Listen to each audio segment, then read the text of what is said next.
Mr. Nadhim Zahawi.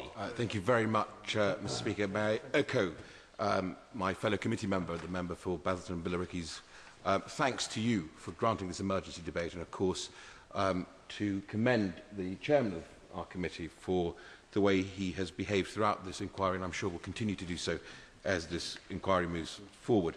The Chinese government have said that my committee has no business being in Hong Kong. They are wrong, I think, on three counts. Firstly, legally, the United Kingdom has a treaty obligation to the people of Hong Kong, to which the People's Republic of China is also a signatory. We've heard this over and over today in this debate.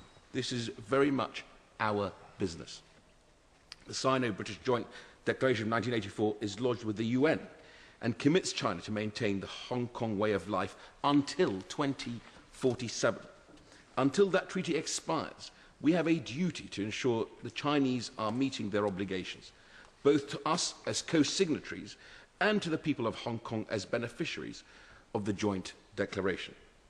China has shown that it is committed to upholding the international order and places great emphasis on the principle of national sovereignty.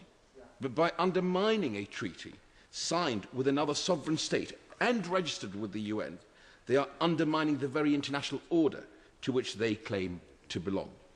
The second reason, Mr. Speaker, that they are wrong to exclude us is that it's counterproductive. My committee is not just looking at the joint declaration, but considering UK-Hong Kong relations as a whole. The UK and Hong Kong have extremely close ties of history, culture and commerce. Other members have spoken eloquently on the first two, so I will confine my remarks to the third. We are Hong Kong's 11th biggest trading partner. Over 560 British companies operate there, and the region accounts for, I thought, 35% of all UK investment in Asia.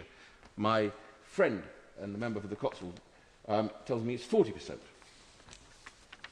This year, a record number of Hong Kong students, over 4,000 Hong Kong students, received offers to study at British universities.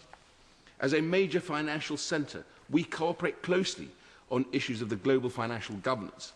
And of course, we both have a key role to play in helping China internationalise their currency, the renminbi. So this is a time when we should be deepening and strengthening that relationship, because all parties have so much to gain.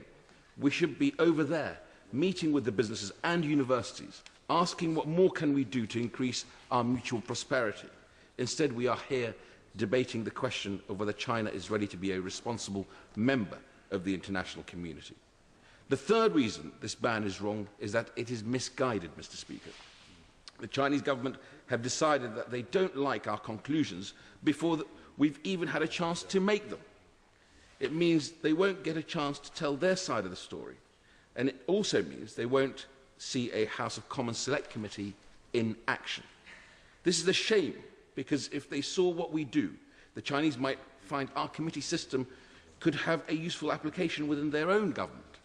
Independent committees with the power to hold public bodies to account could go a long way towards tackling China's corruption problems, for example.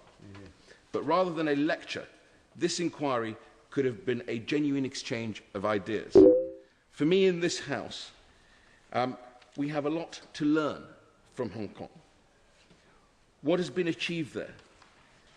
When you back business and get behind free markets. Hong Kong is one of the best examples we have that Britain has been a force for good in the world. We signed the joint declaration because we believe in the rule of law, free speech and individual rights. With the important exception of representative democracy, Hong Kong is a living embodiment of our values. For that reason alone, we have a clear and legitimate interest in the future of the region. We do not seek to tell the Chinese how to run their country, but rather to ensure that they are holding up their side of the international agreement, an agreement which has been of great benefit to them.